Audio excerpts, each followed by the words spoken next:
కృపాప్రేమ తండ్రి, జీవన దేవాన్ని బంగారు పాదాలు కొందనాలు స్తోత్రాలు చెల్లిస్తున్నాను తండ్రి. నమ్మకమైన దేవుడు, నమ్మదగిన దేవుడు ప్రభా, మీకు వేలాది వందనాలు స్తోత్రాలు చెల్లిస్తున్నాను తండ్రి.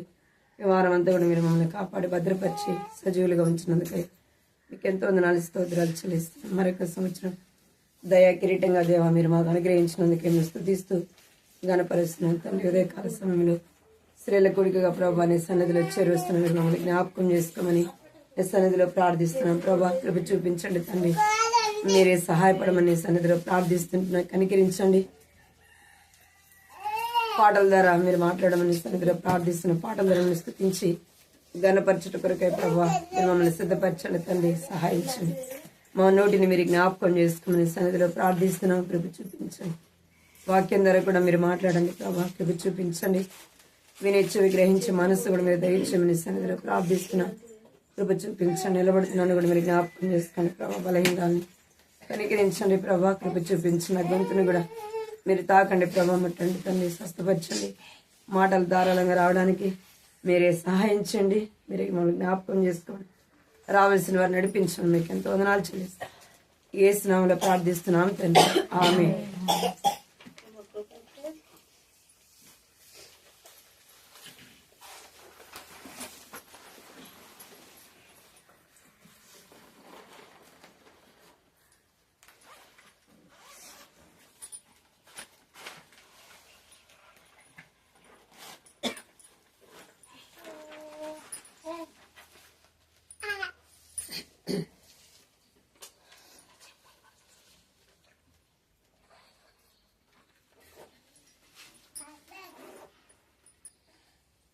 పాట సంఖ్య 424. పాట సంఖ్య 424. అందరం కలిసి పాడదాం. ఇప్పుడు కొత్త పాట బుక్ అయితే 427. కొత్తది 424 చూడండి. జీవపుదాతానా హృదయములోనికి నూతన వెలుగు నూతన అనుభవమందరికీ నూతన వెలుగు నూతన అనుభవమందరికీ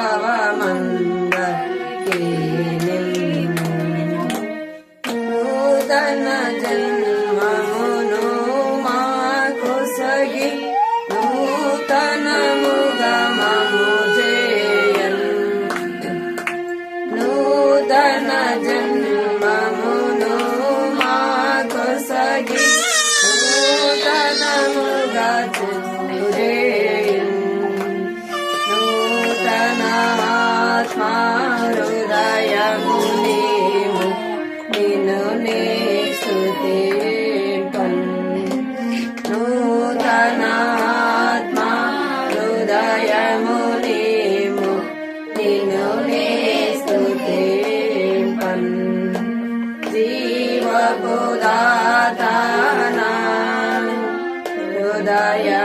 హృదయములోనికి రా నూతన వెలుగు నూతన అనుభవ అందరికీ నీవు నూతన వెలుగు నూతన అనుభవ అందరికీ నీవు నూతన వ్యక్తిగా చేయుము ప్రభువా లోకము చూచునట్టు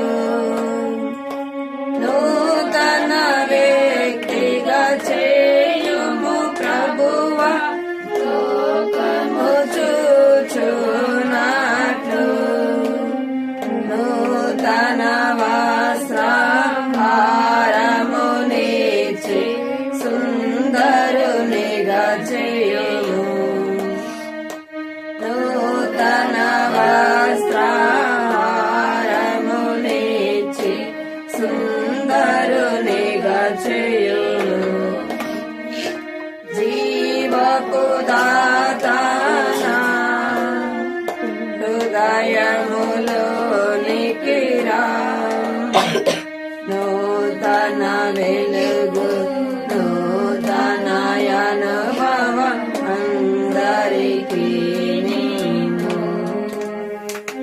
నూతన వెలుగు నూతన అనుభవమందరికీ నూతన వాక్కులను మాకొసగి నూతన గీతము నేర్పు నూతన వాక్కులను మాకొసగి నూతన గీతము నేర్పు నూతన రాగమును మాకొసగి నిత్యము స్తుతి పొందును నూతన రాగమును మాకొసగి నిత్యము స్తుతి పొందును జీవపు దాతానా హృదయములోనికి రా నూతన వెలుగు నూతన అనుభవమందరికీ నూతన వెలుగు నూతన అనుభవమందరికీ నూతన శక్తి అందరికొసగి నూతన మార్గము చూపు నూతన శక్తి అందరికొసగి నూతన మార్గము చూపు మహిమా కొరకే నాకు నూతన నడకను నేర్పు నీదు మహిమా కొరకై నాకు నూతన నడకను నేర్పు జీవపు దాతానా హృదయములోనికి రా నూతన వెలుగు నూతన అనుభవం అందరికీ నూతన వెలుగు నూతన అనుభవమందరికీ నూతన పాత్రగాను నన్ను చేసి నీదు మహిమతో నింపు నూతన పాత్రగాను నన్ను చేసి నీదు మహిమతో నింపు నూతన ఆయుధముగా మమ్ము చేసి శత్రువునోడించు నూతన ఆయుధముగా మమ్ము చేసి శత్రువునోడించు జీవపు దాతానా హృదయములోనికి రా నూతన వెలుగు నూతన అనుభవం అందరికీ నూతన వెలుగు నూతన అనుభవం అందరికీ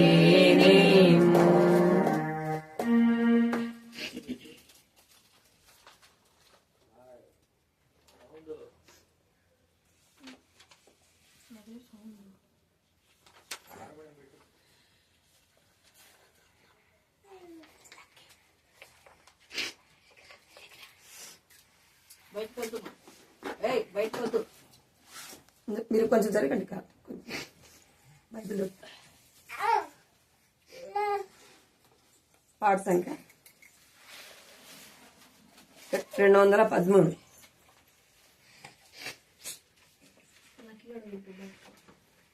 213 213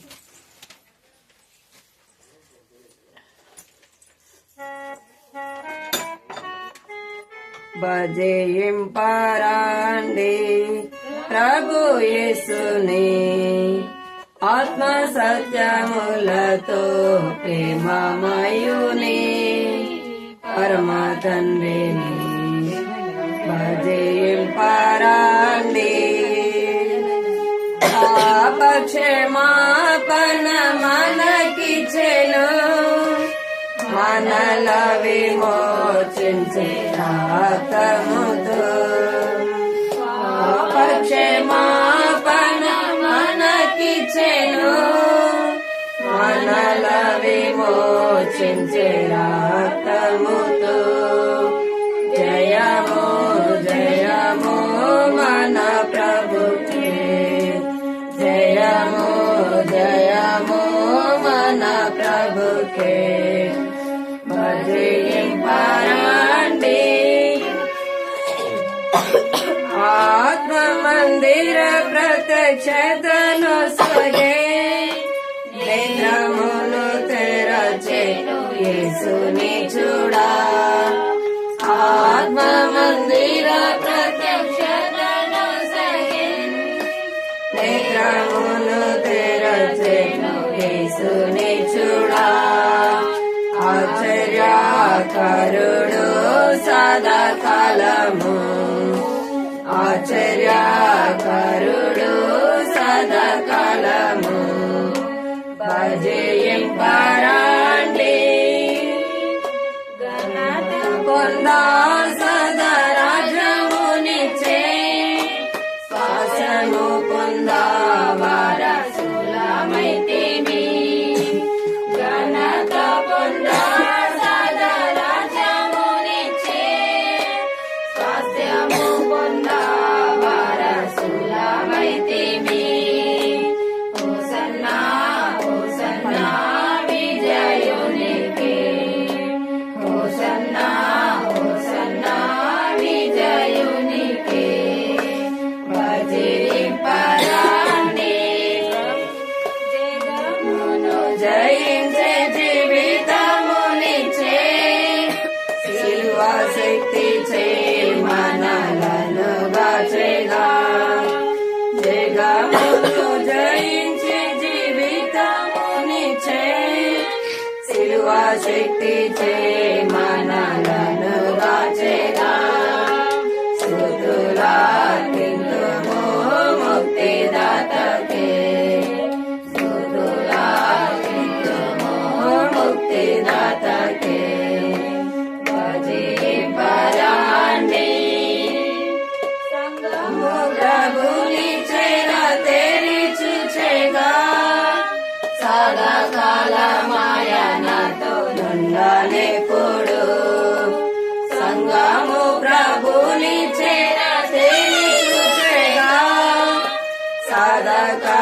సదాకాలమాయనతో నుండనెప్పుడు సాగిలా పడేదాము సృష్టికర్తకే సాగిలా పడేదాము సృష్టికర్తకే భజయింపరాండి ప్రభు యేసుని ఆత్మ సత్యములతో ప్రేమమయుని పరమ తండ్రిని భజయింపరాండి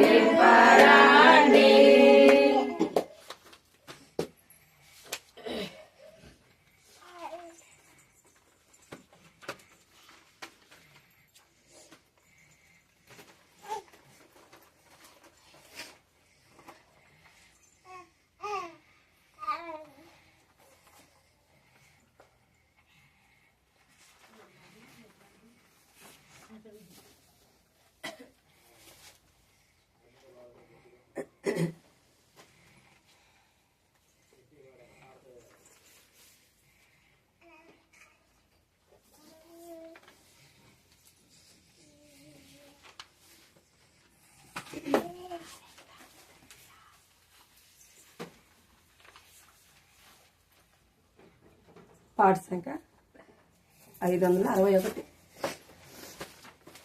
పాట సంఖ్య 561.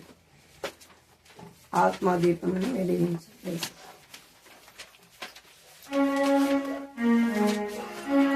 చర్చ్ కాబట్టి గట్టిగా పాడండి. గొంతు బాగాలేదు, పాడండి గట్టిగా.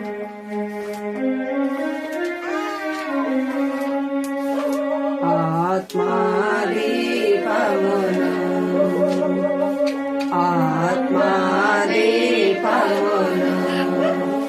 వెలిగించు యేసు ప్రభు, వెలిగించు యేసు ప్రభు. ఆత్మాదీపమును ఆత్మాదీపమును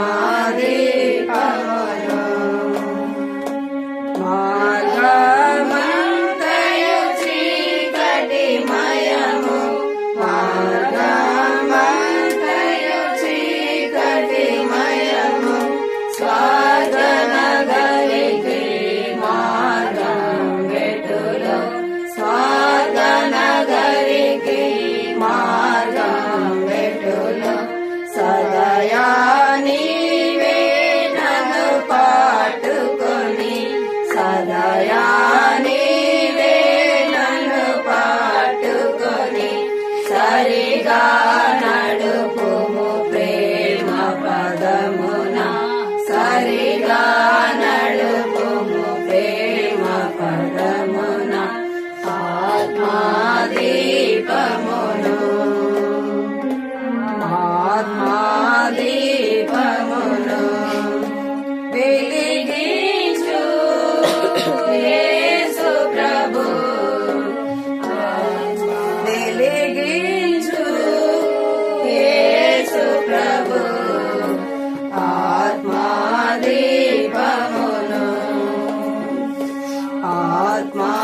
ఆత్మాదీపమును వసయించుము నా హృదయమునందు, వసించుము నా హృదయమునందు, వసించుము నా నయనమునందు, వసించుము నా నయనమునందు. అన్నియు నిర్వహించుచున్నావు, అన్నియు నిర్వహించుచున్నావు, నన్ను నిర్వహించుము ప్రభువా, నన్ను నిర్వహించుము ప్రభువా. ఆత్మాదీపమును ఆత్మాదీపమును వెలిగించు యేసు ప్రభు, వెలిగించు యేసు ప్రభు. ఆత్మాదీపమును ఆత్మాదీపమును ఆశాములకై ప్రాణము పెట్టి, కలుషాత్ములకై ప్రాణము పెట్టి, కాష్టములంతరింపజేసి, కాష్టములంతరింపజేసి, కలువరి సిలువలో కాచిన రక్తం, కలువరి సిలువలో కాచిన రక్తం, కాలువయందు కడుగుము నన్ను, కాలువయందు కడుగుము నన్ను. ఆత్మాదీపమును ఆత్మా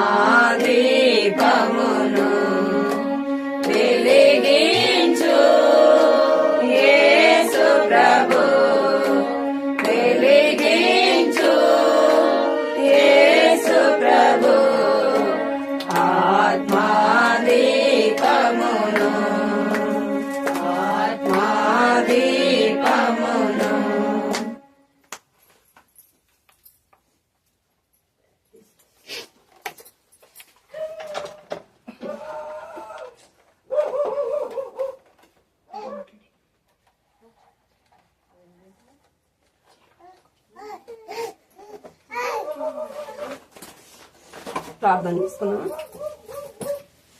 వాక్యం కొరకే ప్రార్థన చేస్తాం.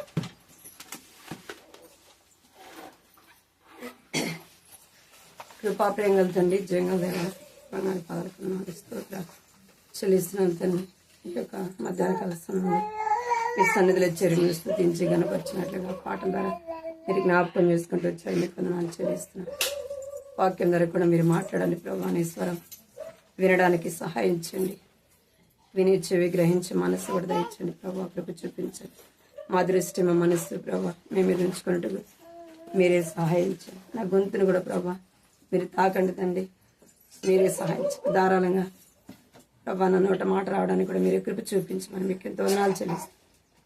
ఇంకా రావాల్సిన నడిపించమని ఇష్టం దీవెనకరంగా ఇచ్చిన వందనాలు చెల్లిస్తాం. ఏ స్నాములు ప్రార్థిస్తున్నాం తండ్రి. ఆమేన్.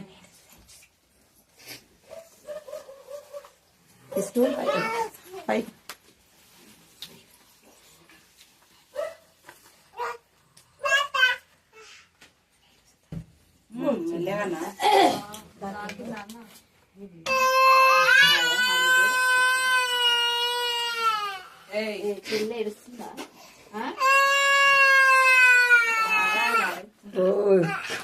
సౌండ్ ఇంకా ఎక్కువ ఇదండి.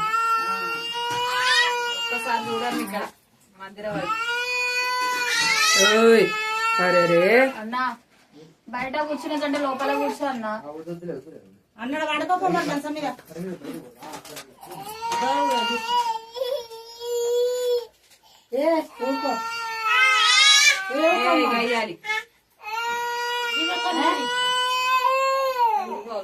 కొన్ని నీళ్ళంటే ఇట్లా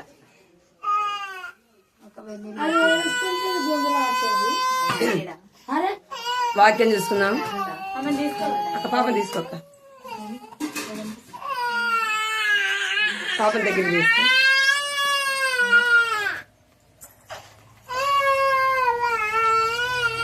వాక్యం చదువుకున్నాము. గలతీ రాసిన పత్రిక 3వ అధ్యాయము 26, 27 వచ్చినాము. కలిసి చదువుకున్నాం.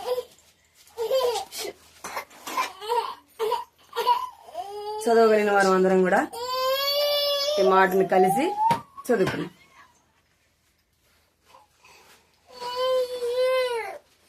మీరు ఇటు చూడాలి. ఇంకా చదవగలిగిన వారు అందరం కూడా ఈ మాటని కలిసి చదువుకుందాం. 26వ వచనం, 27వ వచనం.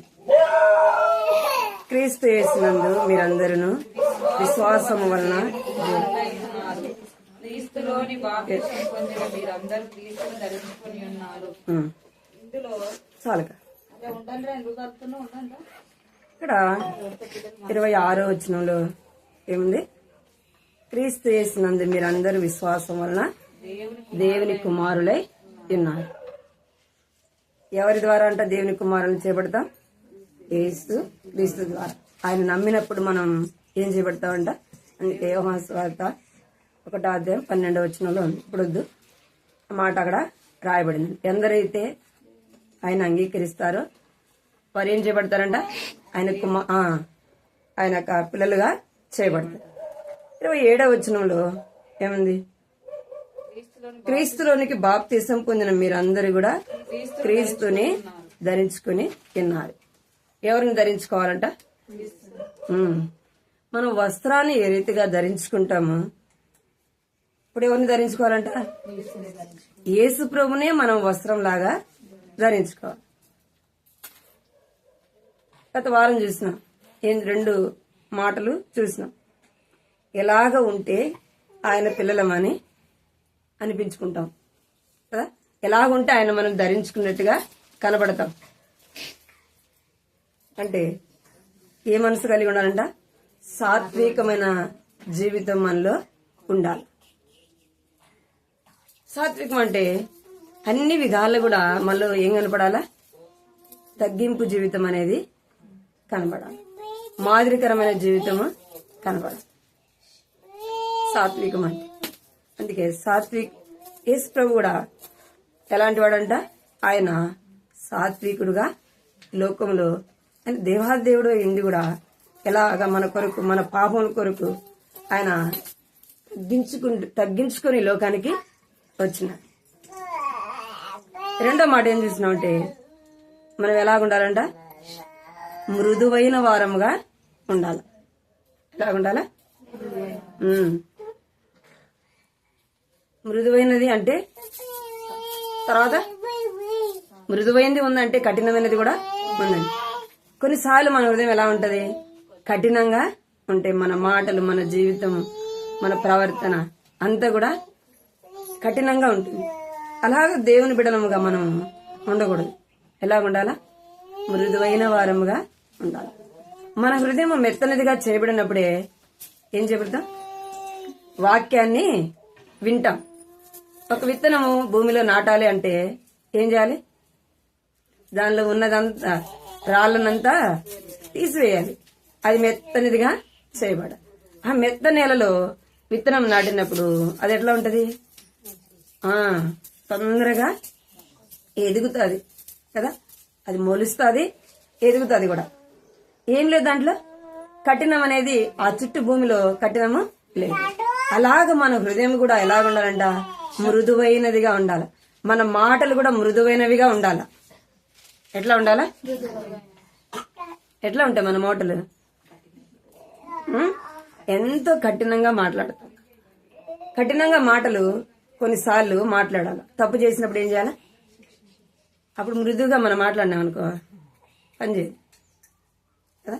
పిల్లలు అనుకోండి తప్పు చేశారు, ఇప్పుడు ఏం చేయాలి మనం, అమ్మ అయ్యా వింటారు మాట, ఇప్పుడు ఏం చేయాలి, ఒకటి పడాలి అనా కదా.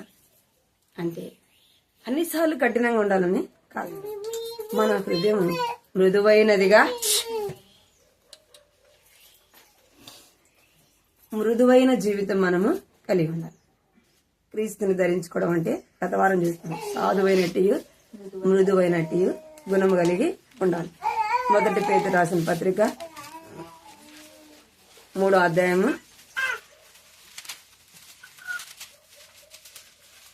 3వ అధ్యాయంలో చదువు 4వ వచనం చదువుకున్నాం.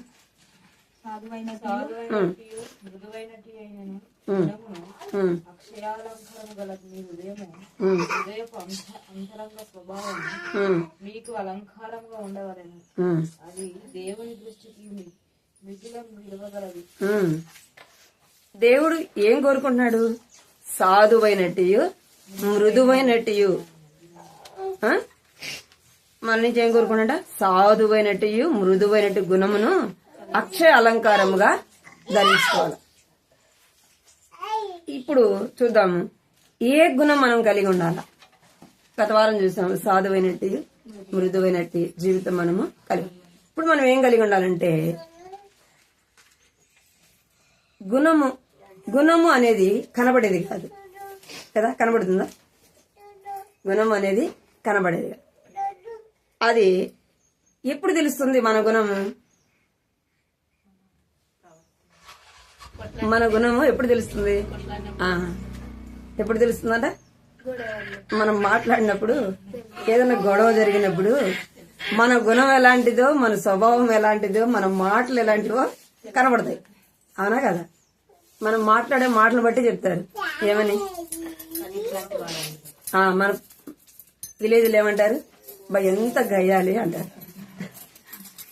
అవునా కదా? ఇక్కడ తెలంగాణలో ఏమంటారు మీరు, ఎంత గయ్యాలిది అంటారు కదా. మన యొక్క గుణం ఎప్పుడు కనబడుతుందంటే మనం మాట్లాడినప్పుడు మన యొక్క స్వభావము కనబడుతుంది. చూద్దాము.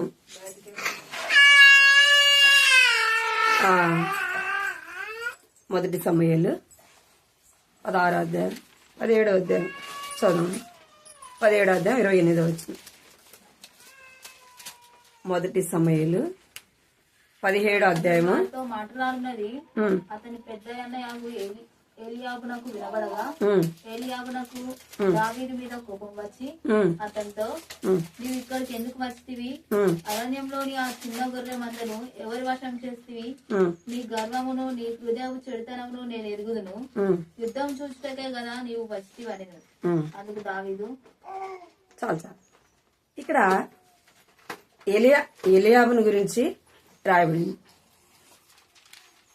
దానికంటే ముందు 16వ అధ్యాయము 7వ వచనం చదువు.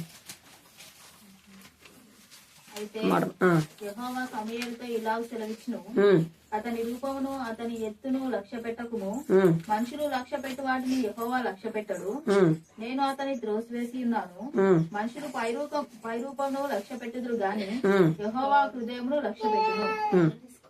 చాలు చాలు. గుణము అనేది అంతరంగంలో ఉండేది. మన మాటలు బట్టే తెలియబడుతుంది మన యొక్క స్వభావం ఎలాంటిది అనేది. దేవుడు ఏం చూస్తాడంటే మనమైతే ఏం చూస్తాం? ఎప్పుడు అది ప్రాముఖ్యంగా చూస్తాం చెప్పండి. ఎప్పుడు పెళ్లిళ్ళకి కదండి, పెళ్లి చేయాలంటే అబ్బాయికి గాని అమ్మాయికి గాని ఏం చూస్తాం? ఎంత హైట్ ఉంది, ఏ కలర్ ఉంది, అవునా కదా, ఏం చదివింది, ఇంకా ఏం ఉద్యోగం చేస్తుంది, ఇవి చూస్తారు. అమ్మాయి ఎలాగుంది, మంచిదా కాదా, అత్త మామని తల్లిదండ్రులైన వారిని పెద్దల్ని గౌరవిస్తుందా లేదా, ఎలాగ మాట్లాడుతుంది, తన ప్రవర్తన ఏంది, తన జీవితం ఏంది, అది చూడరు. ఏం చూస్తారు? ఎంత హైట్ ఉంది, ఏం చదివింది, ఏం ఉద్యోగం చేస్తుంది, ఎంత ఇస్తారు అంటే మనుషులు ఏం చూస్తారు? పై రూపాన్ని చూస్తారు. అందుకే సమస్య కదా. సమస్య ఎప్పుడు వస్తుంది? అప్పుడే. మనం పైన చూస్తాం, హృదయాన్ని చూడం. ఏం చూడాలా? ఇక్కడ ఏం రాయబడింది? మనుషులు ఏం చేస్తారంట? పై రూపమును లక్ష్య పెడతారు. దేవుడైతే ఏం చూస్తాడు? హృదయ అంతరంగాన్ని చూస్తాడు. అందుకే మొదట రాసిన పేతురు పత్రికలు ఏమైంది? అక్షయ అలంకారముగా మీరు ధరించుకోవాలా. వెలుపటి అలంకారం కాదు, హృదయ అంతరంగముని మనము అది దేవుని దృష్టికి మిగుల విలువైనది. దేవుని దృష్టికి ఏది విలువ? మన యొక్క చదువు, మన యొక్క అందము, మన హైటు కదా, మన ఉద్యోగము, మన డబ్బు కాదు. దేవుడికి అవసరం? దేవుని దృష్టిలో ఏది విలువైనది? హృదయం. అందుకే ఇక్కడ దావీదుని గురించి చెప్పబడిన మాట ఏముంది చెప్పబడింది? దావీదు అందరికంటే చిన్నవాడు, యెషయా కుమారులలో చిన్నవాడు, 8వ వాడు. ఏం చేస్తున్నట్టే గొర్రెల్ని మేపుతున్నాడు. ఇక్కడ దావీదు యొక్క అన్నలు 3 యుద్ధంలో సౌలుతో పాటి యుద్ధం చేసేవాళ్ళు. సౌలుతో పాటి రాజ్యంలో యుద్ధం గురించి, రాజ్యం గురించి తెలిసిన వాళ్ళు. దేవుడు ఎవరిని కోరుకుంటున్నాడు? సౌలును తోసేసిన తర్వాత దావీదుని కోరుకున్నాడు. అలా అనుకున్నాడు, వీళ్ళైతే పనికొస్తారు రాజ్యానికి అనుకున్నాడు. అందుకే వాళ్ళందరినీ పిలిపించినాడు, దావీదుని పిలిపించలే. దేవుడు అంటున్నాడు, నువ్వు మనుషులను చూడొద్దు, పై రూపాన్ని చూడొద్దు అని సమూయేలుతో చెప్తా ఉన్నాడు. ఇంకెవరైనా ఉన్నారంటే దావీదు వచ్చినప్పుడు దావీదుని దేవుడు ఏం చేస్తున్నాడు? కోరుకున్నాడు. దావీదు హృదయం ఎలాగుందంటే మంచిదిగా దేవుని దృష్టిలో కనబడింది. దావీదు హృదయము దేవుని దృష్టిలో మిగులు విలువైనదిగా కనబడింది. గుణము దావీదులో ఉన్నాక మంచి గుణాన్ని ఎవరు చూశారు? దేవుడు చూశాడు. అన్నవాళ్ళు ఏం చూశారు? వీడు ఎందుకు పనికిరాడులే, వీడు గొర్రెలు కాయడానికి అయితే పనికొస్తాడు. అందుకే చిన్నవాడిని ఏం చేసినారు? గొర్రెల కాడికి పంపించారు. దేవుడు ఏం చూస్తాడు మన నుంచి అంటే మన హృదయాన్ని చూస్తాడు. మన యొక్క మంచి గుణాన్ని దేవుడు చూస్తాడు. ఇప్పుడు ఇందాక చదివినాం కదా, 17వ అధ్యాయం 28వ వచనం. ఎలియాబు ఎలాంటి వాడన్నా, తన గుణం ఎలాంటిది అనేది 28వ వచనం చదవండి. అతడు వారితో మాట్లాడినది అతని పెద్ద అన్నయ్యకు ఎలియాబునకు వినబడగా ఎలియాబునకు దావీదు మీద కోపం వచ్చి అతనితో, నీవు ఇక్కడికి ఎందుకు వచ్చితివి? అరణ్యంలోని ఆ చిన్న గొర్రె మందను ఎవరి వశం చేస్తివి? నీ గర్వమును నీ హృదయపు చెడుతనమును నేను ఎరుగుదును. యుద్ధం చూచుటకే కదా నీవు వచ్చితివా? నేను అందుకు దావీదు ఇక్కడ ఎలియాబు ఎలాగ మాట్లాడుతున్నాడు చూడండి. అంటే తన తమ్ముడు ఎందుకు వచ్చినాడు? వాళ్ళకి ఆహారం తీసుకొని వచ్చినాడు. వాళ్ళ యొక్క క్షేమ సమాచారం తెలుసుకోవడానికి వచ్చినాడు. ఎలాగ మాట్లాడాలా? అన్న ఎలాగ మాట్లాడాలి చెప్పండి? అరే మా కోసం ఇంత శ్రమపడి ఇంత దూరం వచ్చినావా, నువ్వు చిన్నోడు కదా, ఇక్కడ యుద్ధం జరుగుతుంది, నీకెందుకు, నువ్వు వెళ్ళిపో, జాగ్రత్త అని చెప్పాలి. ఏమన్నాడు? గొలియాతు అప్పటికే సవాలు ఇశ్రాయేలు మీద విసురుతా ఉన్నాడు. దావీదుకు ధైర్యం ఉంది గొలియాతుని చంపడానికి. యుద్ధం చేసేవాళ్ళైనా వాళ్ళకి ధైర్యము లేదు. వాళ్ళ అన్న ఏం మాట్లాడుతున్నాడు? నువ్వు గర్వంగా అంటే తన తమ్ముడిని ఏం చేసినట్ట తునీకరిస్తా ఉన్నాడు. తన గర్వంగా మాట్లాడుతున్నాడు. ఎవరు? ఎలియాబు గర్వంగా మాట్లాడు. దావీదైతే ఏమన్నాడు చెప్పండి, చదవండి అన్నమాట. అందుకు దావీదు, నేనేం చేస్తుని మాట మాత్రం పలికితినని చెప్పి అతని యొద్ద నుండి తొలగి తిరిగి మరి ఒకరికి ఆ ప్రకారమే అడగగా జనులు వానికి అదే ప్రకారం ప్రతిఫలం ఇచ్చేది. చాలు. ఇక్కడ దావీదు ఏం మాట్లాడలే కదా. వాళ్ళన్న తన మీద కోపడినా ఏమనలే. ఏమన్నాడంటే ఏం మాట్లాడకుండా పక్కకి వెళ్ళిపోయినాడు. దావీదులో ఏ గుణం ఉంది? మంచి గుణము. అక్కడ తన గుణం ఎలాంటిదో కనపడుతుంది, వాళ్ళ అన్న గుణం ఎలాగా ఉందో కనపడుతుంది. ఎందుకు అలాగ మాట్లాడినాడు ఎలియాబంటే, నేను యుద్ధము చేయగలను, నువ్వేం చేస్తావు, నువ్వెందుకు పనికిరావు. మనం కూడా కొన్నిసార్లు మాట్లాడుతుంటాం కదా. ఎదుటి మనిషిని ఏం చేస్తాం? మన మాటల చేతనే బాధ పెడుతుంది. అలాగ ఒకప్పుడు మాట్లాడినాం, నువ్వు మాట్లాడినావు, నేను మాట్లాడినా, నేను కూడా మాట్లాడినా, వాక్యం చెప్పే నేను కూడా మాట్లాడతాను. నన్ను వేరే వాళ్ళు ఏమన్నా అంటే ఒప్పుకునేదాన్ని కాదు.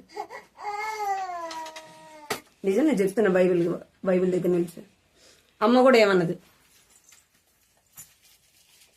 అందరిని అంటది కానీ నా దగ్గర ఒక్క మాట ఇప్పుడు కూడా ఒక్క మాట మాట్లాడాలంటే భయపడుతుంది. ఇప్పుడు కూడా చెప్తున్నాను అక్క. నేను ఎందుకు చెప్తున్నానంటే ఒకప్పుడు మనం అలాగూ జీవించినాం, కానీ ఇప్పుడు దేవుణ్ణి నమ్మినాక, దేవుణ్ణి నమ్మక ముందు ఎంత గర్వంగా ఉండేదాన్నంటే అంత గర్వంగా ఉండేదాన్ని. సేవ తరిపిదిలో 5 సంవత్సరాలు నాకున్న గర్వం అంతా కూడా దేవుడు ఏం చేసినాడు? తీసేసి. అంతకుముందు ఒక మాట మాట్లాడాలంటే ఇంట్లో వాళ్ళు అమ్మ గాని నాన్న కానీ ఎవరు ఒక మాట అనేవాళ్ళు. అలాగ జీవించి నన్ను దేవుణ్ణి నమ్మిన తర్వాత సేవలో ఉంటే, సేవ తరబిదిలో ఉంటే ఎన్ని మాట్లాడేవాళ్ళు. మన డోరుకి పట్టకపోయినా విలువ ఉంటదేమో గాని నా జీవితానికి విలువ లేదని బాధపడేదాన్ని నేను. అంటే ఆ అనుభవం ఇప్పుడు నాకు పనికొస్తుంది కదా. నీకు తెలీదు, సేవకు వచ్చిన తర్వాత ఎన్నో మాటలు మాట్లాడతారు. తినడానికి లేకొచ్చింది కదా, ఏది లేకొచ్చినారు, బతకడానికి చేత లేకొచ్చారు అంటే దేవుడు అదొక అనుభవం గుండా మనల్ని తీసుకెళ్తారు. అయితే దేవుడు నమ్మిన తర్వాత మనలో ఎలాంటి గుణం ఉండాలి? మంచి గుణము ఉండాలి. ఇక్కడ దావీదు దేవుడు నమ్మినాడు కాబట్టి ఏం చేస్తున్నాడు? ఎంతో నిదానంగా మాట్లాడుతున్నాడు. తననన్నా నన్ను అనొచ్చు, నేనే ఏమనకుండా నేనేం చేశాను అని ఏం చేసినాడు? పక్కకి వెళ్ళిపోయాను. ఇక్కడ ఎలాగైతే నేను యుద్ధం చేయగలను, నేను అన్ని చేయగలను, నువ్వు ఎందుకు వచ్చినావురా అని మాట్లాడుతున్నాను. తన స్వభావం ఎలాంటిదాడా కనబడుతుంది. ఇంకా మనం చూస్తే 1 సమూయేలు 25వ అధ్యాయంలో 1 సమూయేలు 25వ అధ్యాయం అక్కడ ఒక స్త్రీ గురించి రాయబడింది. చెప్పండి ఎవరు? 1 సమూయేలు 25వ అధ్యాయంలో అధ్యాయం అంతట్లో ఎవరి గురించి రాయబడింది?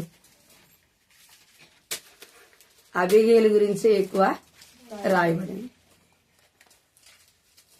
చదువు 3వ వచనం, 25వ అధ్యాయం 3వ వచనం చదవండి. అతని పేరు నాబాలు, 3వ వచనం. అతని భార్య పేరు అబీగయిలు. ఈ స్త్రీ సుబుద్ధి గలదై రూపసి అయి ఉండెను. అయితే చర్యలను బట్టి చూడగా నాబాలు మోటువాడును దుర్మార్గుడునై ఉండెను. అతడు కాలపు సంతతి వాడు. చాలు. ఇక్కడ ఆమె గురించి ఏం రాయబడింది? ఈ స్త్రీ సుబుద్ధి గలి రూపసి అయి ఉండెను.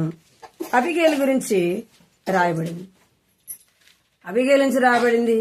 నాబాలు గురించి కూడా రాయబడింది. నాబాలు ఎలాంటి వాడు అంట? మోటువాడు, దుర్మార్గుడు అని రాయబడింది. అలాంటి వాడిని అయితే మనం ఏం చేస్తాం? మన భర్త తాగి వచ్చి ఏం చేస్తాం చెప్పండి? తాగి వచ్చిన భర్తలు ఎట్ట మాట్లాడతారు? ఇష్టం వచ్చినట్టు మాట్లాడతారు. అది తాగి వచ్చాడు అనుకో, తాగుడికి అలవాటు పడ్డాడు, లోకంలో ఉన్నాడు, పాపంలో ఉన్నాడు. ఏం చేయాలి మనం? దేవుని నమ్మినాక ఇష్టం వచ్చేట్టు మాట్లాడాలి కదా. నువ్వు తాగి వచ్చి నన్ను రోజు కొడతావా? రోజు నన్ను ఇష్టం వచ్చినట్టుగా మాట్లాడతావా? నాకేమన్నా ఇల్లు లేదా? అమ్మ నాయన లేరా? ఎట్లా మాట్లాడతావు? ఇయ్యేనా? ఇంకా చాలా పెద్ద పెద్ద మాటలు మాట్లాడు. ఎందుకంటే తాగినాడు కదా, తప్పు కదా, అందుకని మనం మాట్లాడతాం. దేవుడు నమ్మకపోతే మనం మాట్లాడచ్చు. ఎందుకంటే దేవుడు తెలియదు కదా. మనం మాట్లాడే మాట తప్పు రైట్ కూడా మనకి తెలియదు. కాబట్టి మనం ఒకప్పుడు అలాగా మాట్లాడు. ఇప్పుడు దేవుణ్ణి నమ్మిన తర్వాత ఒకవేళ నీవు దేవుణ్ణి నమ్మి అంటే భర్త దేవుణ్ణి నమ్మకపోతే ఎలాగ మాట్లాడాలి? మన మాటలు బట్టి, మన ప్రవర్తన బట్టి ఏం చేయాలి? భర్త మందిరానికి వచ్చే విధంగా మన జీవితము ఉండాలి. వాళ్ళు మాట్లాడినప్పుడు కొద్దిగా సహనం కలిగి ఉంటే, కొద్దిగా ఓర్పు కలిగి ఉంటే దేవుడు ఏం చేస్తాడు? వారి జీవితాన్ని మారుస్తాడు. మార్చడా? మన గుణాన్ని బట్టి వాళ్ళు మారరా? నేను ఇన్ని మాట్లాడుతున్నా కదా, ఇన్ని కొడుతున్నా కదా, నేను ఇష్టం వచ్చినట్టుగా ప్రవర్తిస్తున్నా, నన్ను ఏమి అనడం లేదే. ఎవరిని బట్టి? ఆ దేవుణ్ణి బట్టి సహనంగా ఉంది. ఆ దేవుడు ఎలాంటి వాడు, తనను నమ్మిన దేవుడు ఎలాంటి వాడో అని ఏం చేస్తాడు? వాళ్ళు కూడా మారుతారు. మన దేవుడు నమ్మినా మన ఏం మారు? మాటలు మారవు, మన గుణం మారదు కదా. అందుకని మనం ఏం చూడం? దేవుడు చేసే మేలు, దేవుడు చేసే కార్యాన్ని మనం చూడం. అందుకే మన గుణం ఎలాగుండాలంట? మంచిదిగా ఉండాలి. ఇక్కడ నాబాలు మోటువాడు, ఎంతో దుర్మార్గుడు. కానీ ఎప్పుడు కూడా అబిగేలు నాబాల్ని అలాగా మాట్లాడలేదు. చూడండి, ఇక్కడ పనివాడు వచ్చి ఏమంటాడు చూడండి, 17 వచనంలో. అయితే మా యజమానికి అతని ఇంటి వారికి అందరికి వారు కీడు చేయ నిశ్చయించి ఉన్నారు కనుక ఇప్పుడు నువ్వు చేయవలసిన దానిని బహు జాగ్రత్తగా ఆలోచించుము. మన యజమానులు బహు పనికి మాలిన వాడు, ఎవరిని తనతో మాట్లాడనీయరు అనెను. చాలు. ఇక్కడ పనివాడు అంటున్నాడు యజమాని. ఏమన్నాడు? మన యజమానుడు పనికి మాలుడు, ఎవరిని మాట్లాడినాడు, ఎవరిని అసలు మాట చెప్పనీడు అని ఎవరి దగ్గర చెప్తున్నాడు? అబిగేలు దగ్గర, వాళ్ళ భార్య దగ్గర చెప్తున్నాడు. ఆమె ఏమల్లా, తన భర్తనేమల్లా. అక్కడ ఒక మాట రాయబడింది. ఏమని రాయబడిందంటే,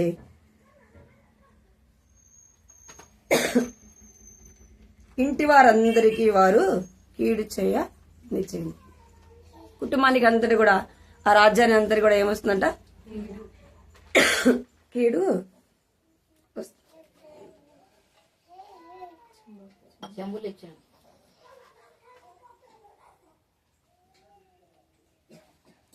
కుటుంబాన్ని అంతటికీ కూడా కీడు ఉందని తను గుర్తించినదిగా చూస్తుంది. ఇక్కడ ఆమె ఏమి కూడా మాట్లాడకుండా ఏం చేస్తుందంటే, తను చేయవలసిన ఏం చేస్తుందంట? ఎంతో జ్ఞానంతో చేస్తాను.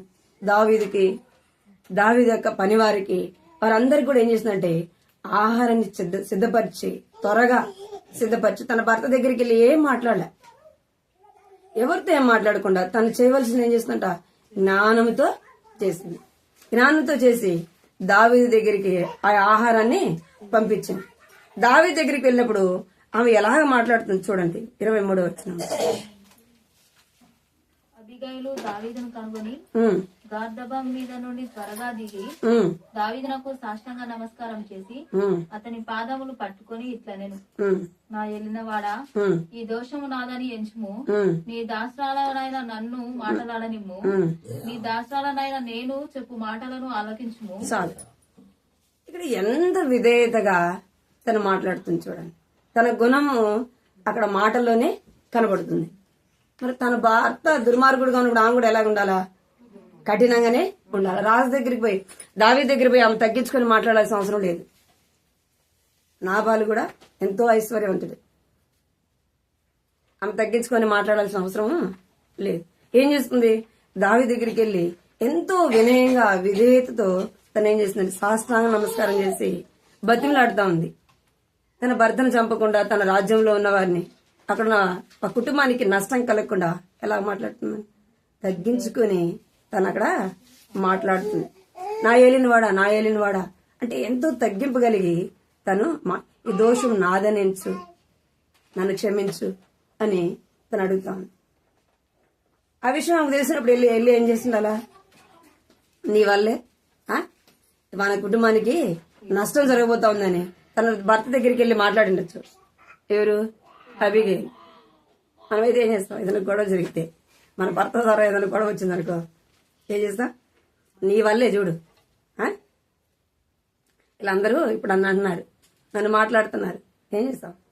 అడవి వాళ్ళతో సమాధాన పడము, ఏం చేస్తాం? ఇంట్లో గొడవ వేసుకుంటాం, అంతే కదా? ఏం చేయాలి? మన భర్త ఏదైనా తప్పు జరిగిందనుకో, ఇప్పుడు నాబాలు తప్పు పోయింది, నాబాలు ఆమె ఏం చేస్తుంది? దావీదు దగ్గరికి వెళ్ళి విధేయతతో తను తన గుణము అనేది అక్కడ అబిగేలు గుణాన్ని కనబడుతుంది. మన గుణము కూడా మన మాటలు, మన ప్రవర్తనలో కనబడాలి. రెండోదిగా, మొదటిదిగా మన యొక్క గుణమును గురించి, మన యొక్క గుణము అక్షయ అలంకారంగా ధరించుకోవాలి. మన యొక్క మాటలు, మన యొక్క వస్త్రధారణ, మన ప్రవర్తన అంతా కూడా ఎలాగుండాలంటే దేవునికి ఇష్టమైనదిగా ఉండాలి. రెండోది ఏం కలిగి ఉండాలంటే సామెతలు 17వ అధ్యాయము, సామెతలు 17వ అధ్యాయం 27 వచ్చింది. మితముగా మాట్లాడువాడు తెలివి గలవాడు, శాంత గుణం గలవాడు వివేకం గలవాడు. ఒకడు 3 నయనాలు మౌనంగా నుండిన ఎడల దాని అని ఎంచబడను. చాలు చాలు మమ్మీ కూర్చోబెట్టుకో. ఏం కలిగి ఉండాలంట? చెప్పండి, చదివినారు కదా. మితంగా మాట్లాడువాడు తెలివి గలవాడు, తప్పగా మాట్లాడేవాడు కింద కింద. రెండోది, ఫస్ట్ది మనం ఏం కలిగి ఉండాలా? మంచి గుణము కలిగి ఉండాలి. ఇతరుల్ని తృణీకరించి మాట్లాడడం, ఇతరుల్ని ఇష్టం వచ్చినట్టుగా మాట్లాడడం, అట్లా అది ఏ గుణం అనిపించుకోదు? మంచి గుణము అనిపించుకోదు. మనము పై రూపాన్ని చూసి మన వారికి ఏం చేయకూడదంట? పై రూపాన్ని మనము చూడదు, హృదయాన్ని చూసేవారముగా వారి యొక్క జీవితాన్ని మనము చూస్తే తెలిసిపోతుంది ఎలాగా వారు ఉండాలని. మనం కూడా ఎలాగుండాలంటే మంచి మనసు కలిగి, మంచి గుణము కలిగి ఉండాలి. రెండోది ఏ గుణం మనం ఏం కలిగి ఉండాలంటే శాంత గుణము కలిగి ఉండాలి. ఏం కలిగి ఉండాలా? శాంతం అంటే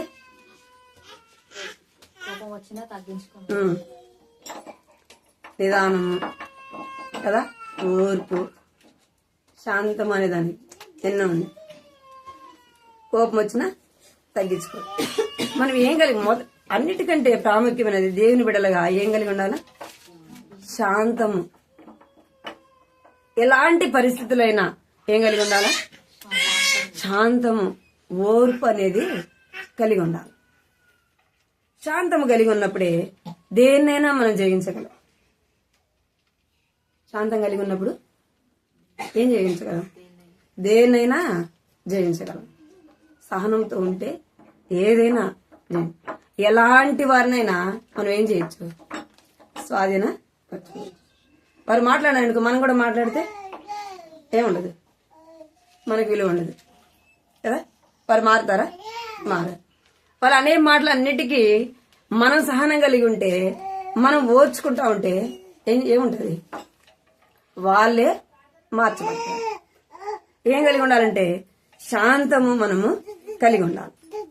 మితముగా మాట్లాడేవాడు తెలివి గలవాడు, శాంత గుణము గలవాడు వివేకము గలవాడు. మనం వివేకం కలిగి ఉండాలంటే ఏం కలిగి ఉండాలా? వివేకం మనకు కావాలంటే శాంతము మనకు. ఎలాంటి పరిస్థితులు అంటే అది ఎలాంటి పరిస్థితి అయినా సరే మనం ఏం కలిగి ఉండాలంటే శాంత గుణం అనేది కలిగి ఉండాలి. యెషయా గ్రంథము 26:3.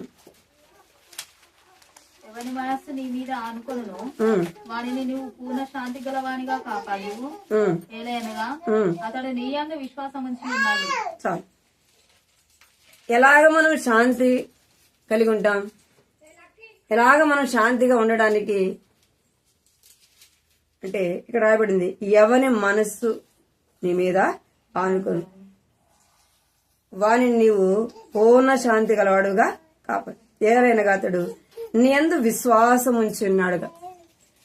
ఎప్పుడు మనకు శాంతము ఓర్పు అనేది వస్తుందంటే ఎప్పుడు వస్తుంది? దేవుని యందు విశ్వాసం ఉన్నప్పుడే ఏమొస్తుంది? మనకి శాంతము వస్తుంది, ఓర్పు అనేది వస్తుంది. ఎందుకు? యేసు ప్రభు కూడా ఏం చేస్తున్నాడు? మన పాప భారం అంతా కూడా ఆయన మీద వేసుకుని శాంతముతో వహించినాడు.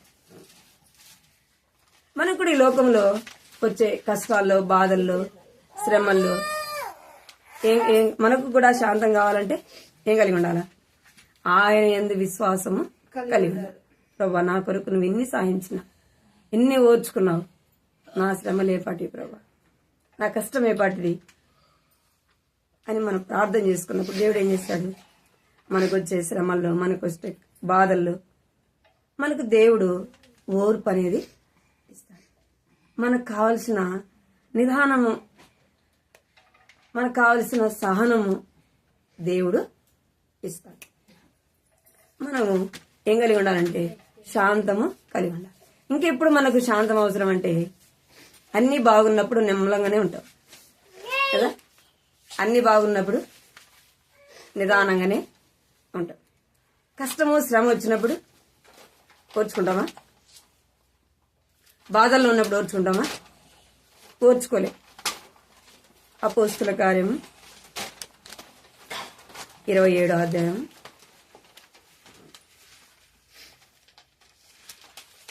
23, 24. 27 నేను ఎవరిని వాడనో ఎవరిని సేవించుచున్నానో ఆ దేవుని దూత గడిచిన రాత్రి నా యొద్ద నిలిచి, పౌలా భయపడకము, నీవు కైసరు ఎదుట నిలవవలసి ఉన్నది. ఇదిగో నీతో కూడా ఓడలో ప్రయాణమైపోవచ్చిన వారందరినీ దేవుడు నీకు అనుగ్రహించి ఉన్నాడని నాతో చెప్పాను.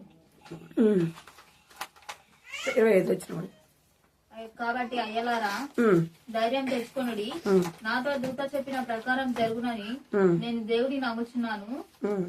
అయినను మనం చాలు. ఇక్కడ అపోస్తుడైన పౌలు ఎంతో అంటే తను ఇక్కడ మనం అధ్యాయం అంతా చదివితే ఎంతో ఇబ్బందిలో కష్టాలు గుండా వెళ్తున్నాడు. అలాంటి పరిస్థితుల్లో ఓర్పు ఉంటుందా? తను ధైర్యపరుచుకుంటూ తనతో పాటు ఉన్న వారిని ఏం చేస్తున్నట? ధైర్యపరిచేవాడుగా ఉన్నాడు. కష్టాల్లో శ్రమల్లో మనం ఒక్కళ్ళమే దేవుని నమ్మినాం, మన కుటుంబంలో దేవుని నమ్మలేదు. కొన్ని పరిస్థితులు కూడా మనం వెళ్తున్నాం. వారిని ధైర్యపరచాలంటే మొదట ఎవరు ధైర్యంగా ఉండాలా? మనము ధైర్యంగా ఉండాలి. మనం ధైర్యంగా ఉన్నప్పుడు, మనం నిదానంగా సహనం కలిగి ఉన్నప్పుడు మన కుటుంబాన్ని ఏం చేస్తాం? మనం ధైర్యపరిచేవారముగా దేవుడు ఉన్నాడు. దేవుడు సహాయము చేస్తాడు. అలాంటి నిదానం మనము కలిగి ఉండాలి. అలాంటి నెమ్మది మనము కలిగి ఉండాలి. అలాంటి శాంతి మనము కలిగి ఉండాలి. యోహాను సువార్త చూడండి. యోహాను సువార్త 14:27.